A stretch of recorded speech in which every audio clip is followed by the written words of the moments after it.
Assalamualaikum warahmatullahi wabarakatuh. Selamat pagi dan salam sejahtera bagi kita semua. Semoga kita selalu diberkahi nikmat kesehatan dan senantiasa dilindungi oleh Tuhan Yang Maha Esa dimanapun kita berada. Yang sama-sama kita hormati Bapak Muhammad Usman STMkom selaku dosen pengampu mata kuliah Sistem Informasi Geografis, dan teman-temanku sekalian yang berbahagia. Baiklah teman-teman, perkenalkan saya Siti Heriah, perwakilan dari kelompok 2 sebagai moderator, yang akan memandu jalannya presentasi pada kesempatan kali ini. Dan perkenalkan rekan saya, yang pertama ada Sony sebagai pemateri pertama, Uray Naufal Arisandi sebagai pemateri kedua, dan Zakaria sebagai pemateri ketiga. Di sini kami akan mempresentasikan hasil kerja kelompok kami, yang dimana tugas ini adalah tugas untuk memenuhi syarat ujian tengah semester. Di sini kami mengangkat tema pemantauan perubahan tutupan mangrove di Desa Temajuk menggunakan Google Earth Engine. Baiklah, tanpa berpanjang lebar, langsung saja kita mulai presentasi. Yang pertama akan disampaikan oleh Sony. Kepada Sony, saya persilahkan. Baiklah, yang pertama yaitu mengenai latar belakang penelitian ini. Di sini kami memiliki 3 poin. Yang pertama yaitu peran penting mangrove dalam ekosistem pesisir. Mangrove memiliki peran yang sangat penting dalam menjaga keseimbangan ekosistem pesisir. Di antaranya adalah sebagai penyaring alami untuk mengurangi polutan yang masuk ke laut, penangkap karbon untuk mengurangi dampak perubahan iklim, dan sebagai habitat bagi berbagai spesies laut dan darat. Dengan kata lain, ekosistem mangrove membantu menjaga kualitas lingkungan di pesisir dan juga menyumbang pada kesehatan global melalui penyerapan karbon. Untuk poin yang kedua yaitu keunikan Desa Temajuk. Desa Temajuk yang terletak di wilayah pesisir dikenal memiliki kawasan mangrove yang sangat luas serta kaya akan keanekaragaman hayati. Hal ini membuatnya menjadi salah satu wilayah yang sangat penting untuk konservasi ekosistem pesisir. Keberadaan mangrove di desa ini tidak hanya melindungi garis pantai dari erosi dan bencana alam, tetapi juga mendukung kehidupan berbagai spesies, baik yang ada di darat maupun di laut. Untuk poin terakhir yaitu pentingnya pemantauan mangrove. Pemantauan kawasan mangrove sangat diperlukan untuk memastikan bahwa kawasan ini tetap terlindungi. Salah satu ancaman terbesar bagi ekosistem mangrove adalah alih fungsi lahan, misalnya menjadi lahan pertanian atau lahan permukiman. Oleh karena itu, diperlukan upaya berkelanjutan untuk mengawasi dan mengelola kawasan ini agar tidak mengalami kerusakan yang dapat berdampak buruk pada lingkungan dan keanekaragaman hayati. Kemudian di sini kami juga sudah menyajikan peta terkait lokasi penelitian, yaitu di Desa Temajuk, Kecamatan Paloh, Kabupaten Sambas. Kemudian mengenai tujuan penelitian. Yang pertama, memantau perubahan tutupan hutan mangrove dari tahun 2023 sampai 2024. Tujuan utama dari penelitian ini adalah untuk mengamati perubahan luas tutupan hutan mangrove antara tahun 2023 dan 2024. Pemantauan ini penting untuk melihat apakah terjadi pengurangan, perluasan, atau stabilitas dalam ekosistem mangrove. Data ini akan memberikan gambaran mengenai kondisi terkini dan tren yang terjadi di wilayah mangrove. Kemudian yang kedua yaitu menganalisis kondisi mangrove menggunakan citra satelit Landsat 9 di platform Google Earth Engine. Melalui metode ini, penelitian dapat memperoleh data yang akurat mengenai kondisi dan perubahan yang terjadi di kawasan mangrove. Teknologi satelit memungkinkan analisis yang lebih efisien dibandingkan dengan metode pemantauan konvensional. Dan yang ketiga yaitu memberikan rekomendasi kebijakan untuk perlindungan mangrove. Berdasarkan hasil pemantauan dan analisis kondisi mangrove, Penelitian ini bertujuan untuk menyusun rekomendasi kebijakan.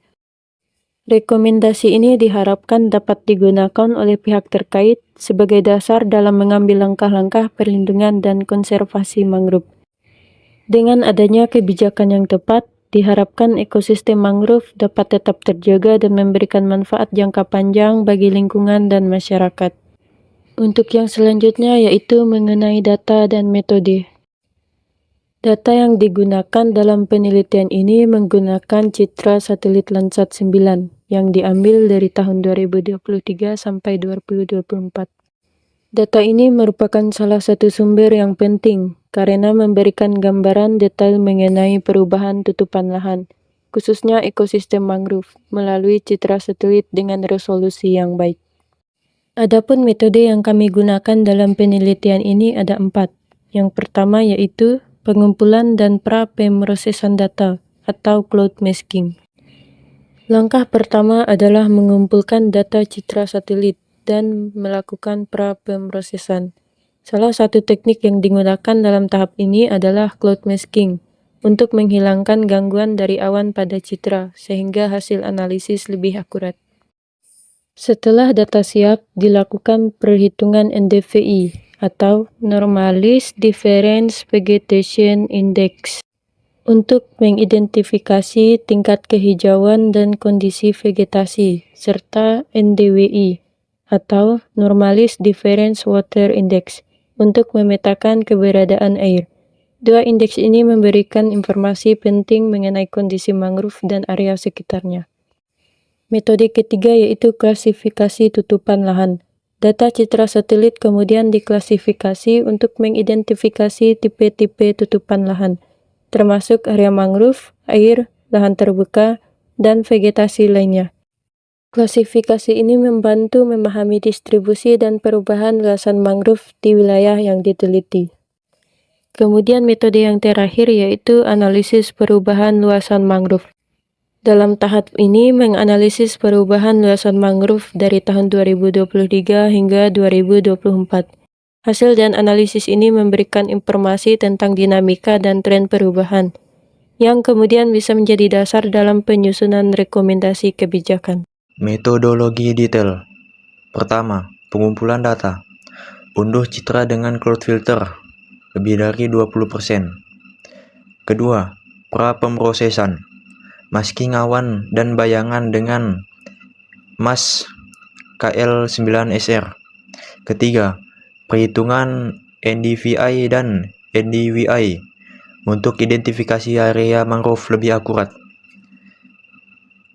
Selanjutnya, klasifikasi tutupan lahan. Pertama, identifikasi dan pemetaan area mangrove berdasarkan nilai ambang NDVI dan NDWI. 2. Penyesuaian nilai threshold agar sesuai dengan kondisi lokal.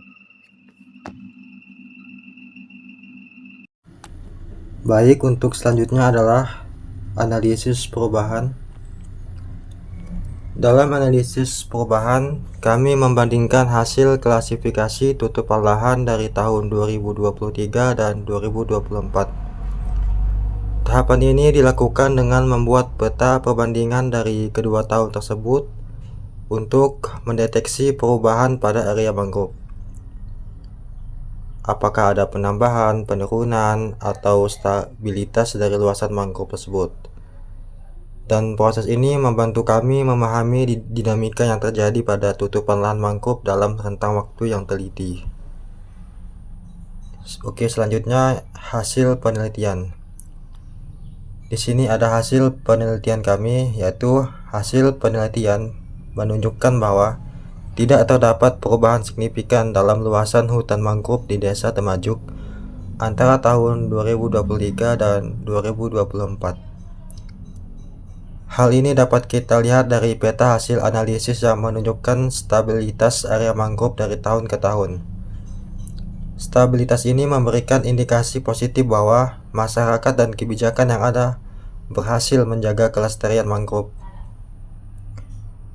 Bisa dilihat peta di sini tidak ada perubahan atau minim perubahan. Dengan demikian, diharapkan kondisi ini bisa dipertahankan dalam jangka panjang.